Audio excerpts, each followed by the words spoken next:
हरे कृष्णा, जय महादेव। इस समय में मैं बंदर में हूँ, जहाँ पर लुम्बाराम हकमा जी परिवार द्वारा श्रीमद् भागवत ज्ञान यज्ञ और शिव पुराण का आयोजन किया जा रहा है।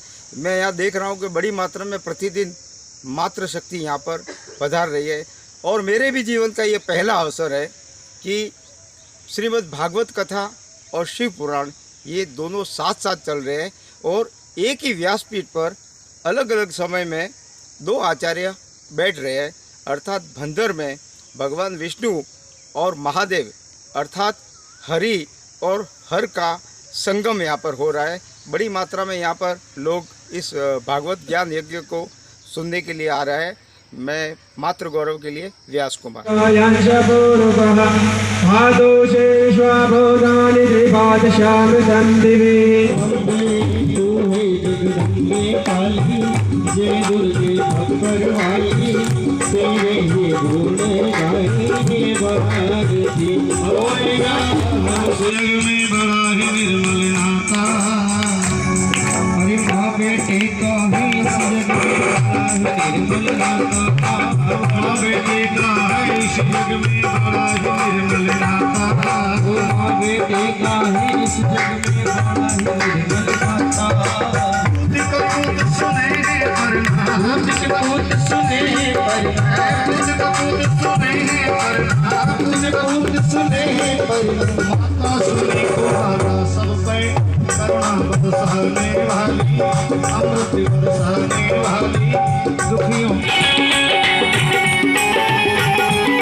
कहा कि 99 यज्ञ हो गए, लेकिन आपका 100वां यज्ञ ये देवता पूरा नहीं होने देंगे, इसलिए यहाँ से खुले में यज्ञ नहीं करना। चलो एकांत तो चले।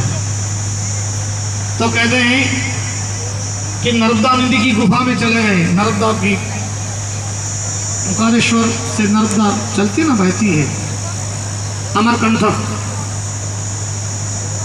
तो गुफा में जाकर के भगवान ऋषि ब्राह्मणों को साथ में लिया और 99 यज्ञ तो पूरा हो गया, लेकिन 100वां यज्ञ पूरा करने के लिए महाराज बलि गुफा में विराजे थे। और कहते हैं उसी समय ये दो बहनें दीति अदिति। तो दीति की कथा तो आपने सुन ली, तो उसके संतान नहीं थी, तो संध्या के समय पुत्र प्राप्ति की लालसा को जागृत किया था, जिसका अंजाम हिरण्याक्ष और हिरण्याकश्यप हुए थे। ठीक। और एक बहन और अदिति। अदिति के संतान नहीं थी, तो अपने पति से प्रार्थना की, हे नाथ, आप जैसे संत के होते हुए हमारे कोई संतान नहीं है, तो कृपा करें। कश्यप ऋषि ने कहा कि देवी संत। आइए किस प्रकार से यहाँ भगवान की सुंदर झांकी आई है। तेरे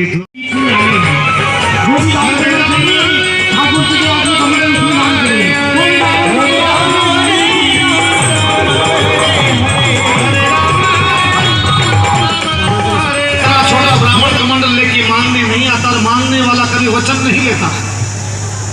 जो घर पे है दिया तो लेके आशीर्वाद दे देता है। वचन मांग लिया, इसका अर्थ है कि जरूर इसमें कोई राग है, नहीं देना, वचन नहीं देना। भगवान ने कहा हमारा नियम है, बिना कुछ वचन दिए हम लेंगे नहीं। बलि ने कहा कि ब्राह्मण हमारे घर आए और खाली हाथ लौट जाए तो अच्छा नहीं ना। दे लो वचन देता हूँ। हाथ में जल लिया, जल हाथ में लेकर के संकल्प कर लिया कि लो महाराज क्या मांगना चाहते हैं। उस समय जल रामदारी की टूटी से जल बाहर नहीं आ रहा था, क्योंकि जो टूटी होती ना रामदारे की, उस टूटी में शुक्राचार्य जी महाराज कीड़ा बन के फंस गए। बोले मैं जल ही नहीं आने दूंगा, संकल्प ही नहीं होगा तो विधान कैसे होगा। भगवान समझ गए। भगवान ने कहा ये शुक्राचार्य जी की चाल है, जल जब तक हाथ में नहीं आएगा तब तक संकल्प नहीं होगा। तो उसी समय भगवान ने कहा कि इस टोटी में थोड़ा सा कचरा आ गया है, एक टीम का उठाया, टूटी में फंसाया, तो शुक्राचार्य जी की एक आंख फूट गई। आंख फूटी, जल बाहर आ गया। जल हाथ में लेकर के राजा ने कहा मैं महाराज बलि, इस पृथ्वी का राजा, बेलोचन का पुत्र, प्रहलाद का पोता, संकल्प करता हूं कि आपको जो चाहिए आप मांग लीजिए, हम सहर्ष राजी राजी आपको दे देंगे। संकल्प छोड़ा और भगवान ने कहा घबराओ नहीं, हमें तो केवल 3 पग भूमि दान चाहिए। कितना मांगा? 3 पग बस। राजा बलि ने कहा थोड़ा तो ज्यादा बांध लेते, कई कुटिया बनाते, आश्रम बनाते, गौशाला बनाते, गाय को बांधते। 3 पग में क्या होगा महाराज? हाँ, उसी समय हमारे पास में खड़े थे शुक्राचार्य जी महाराज। अरे मत दे दान भूमि को,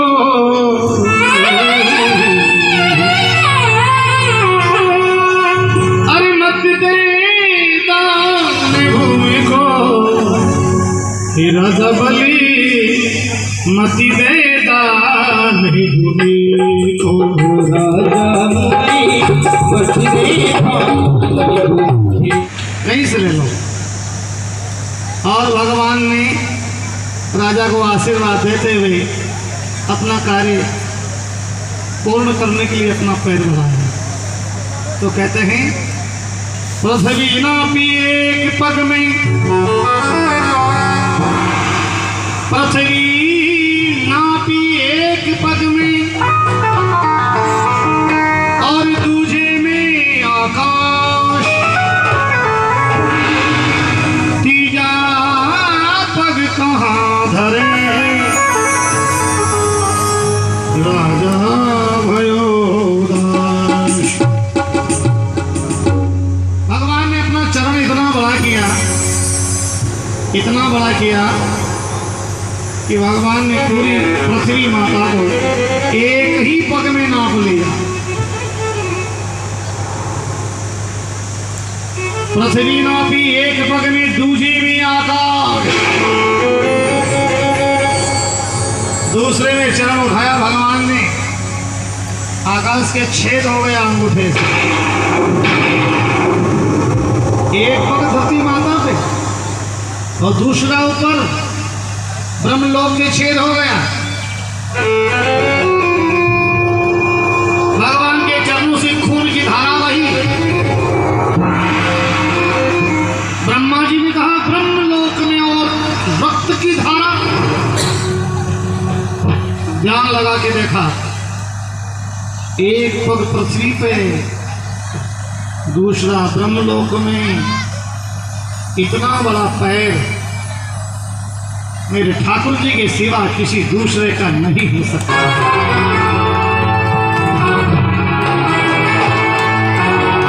और उसी समय ब्रह्मा जी ने उस धारा को अपने कमंडल में झेल लिया, धारण कर लिया।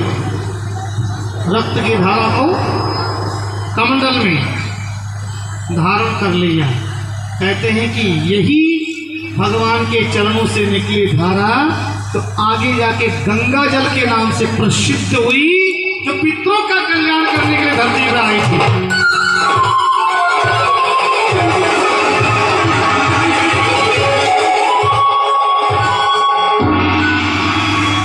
यही भगवान के चरण से निकला हुआ रक्त लहू की धारा ब्रह्मा जी ने कमंडल में लिया, और इसी के लिए राजा भागीरथ ने हजारों साल तपस्या की थी।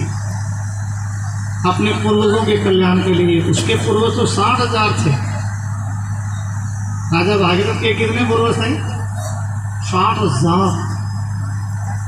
एक रानी के एक हुआ था, एक के 60,000 हुए। कपिल भगवान की आंखों से जल के रात के ढेरी हो गए। कथा आएगी आगे। कहते हैं कि तीसरा पैर हमारे सिर पे रख दीजिए और कह रहे हैं जन्म जन्म का साथ होगा, हमारा व्यवहार होगा, तेरा अधिकार होगा, हमारा व्यवहार होगा।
शाम तेरे चरणों की धूली धन दौलत से महंगी है।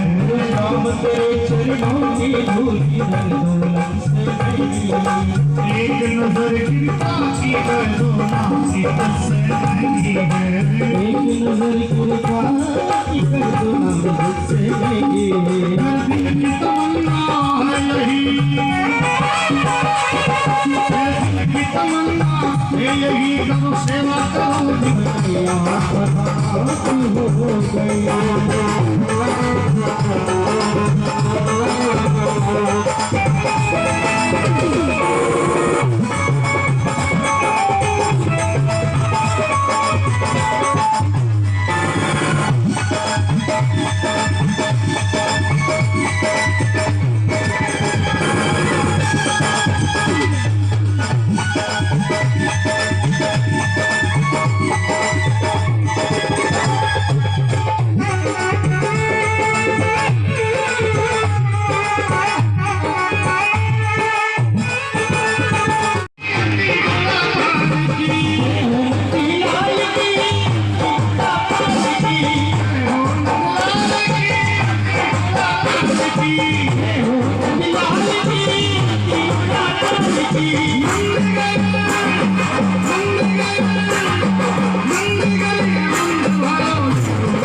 Thank you.